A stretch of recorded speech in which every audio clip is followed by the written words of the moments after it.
Hi friends, మనం ఇప్పుడు ప్రపంచ పటాన్ని చూస్తున్నాం. ఎందుకంటే ఈ మధ్యకాలంలో రష్యాకి ఉక్రెయిన్కి మధ్య యుద్ధం జరుగుతుంది కదా. రష్యా ఎంత ఉందో ఉక్రెయిన్ ఎంత ఉందో ఒక్కసారి ప్రపంచ పటంలో చూస్తే మనకు అర్థమవుతుంది.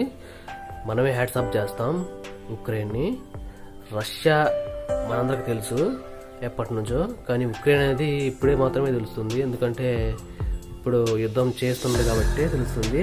ఇప్పుడు మన రష్యా యొక్క విస్తీర్ణాన్ని, ఆ దేశం యొక్క జనాభాని మొత్తాన్ని చూసుకొని ఉక్రెయిన్ యొక్క విస్తీర్ణాన్ని, దాని యొక్క జనాభాని చూసుకుంటే అసలు ఉక్రెయిన్ వాళ్ళకి, ఉక్రెయిన్ సైన్యానికి, ఉక్రెయిన్ అధ్యక్షుడికి హ్యాట్సాప్ చేస్తూ అంత పెద్ద రష్యాని కూడా వాళ్ళు ఎదిరించి యుద్ధం చేస్తున్నారంటే గ్రేట్.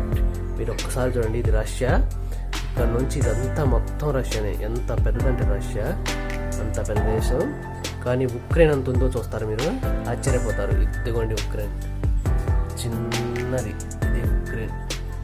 బిలారస్, ఉక్రెయిన్, ఇదేనండి ఉక్రెయిన్. ఎంత చిన్నదో చూడండి. అక్కడ రష్యా అంతుంది, ఇక్కడ ఉక్రెయిన్ అంతుంది. చిన్న కంటిలో నలుసంతా. అంత చిన్న దేశం కూడా భయపడకుండా అంత పెద్ద దేశాన్ని ఎదురుస్తుందంటే ఆ దేశం యొక్క గొప్పతనం చెప్పుకోవచ్చు మనం. Hats off Ukraine.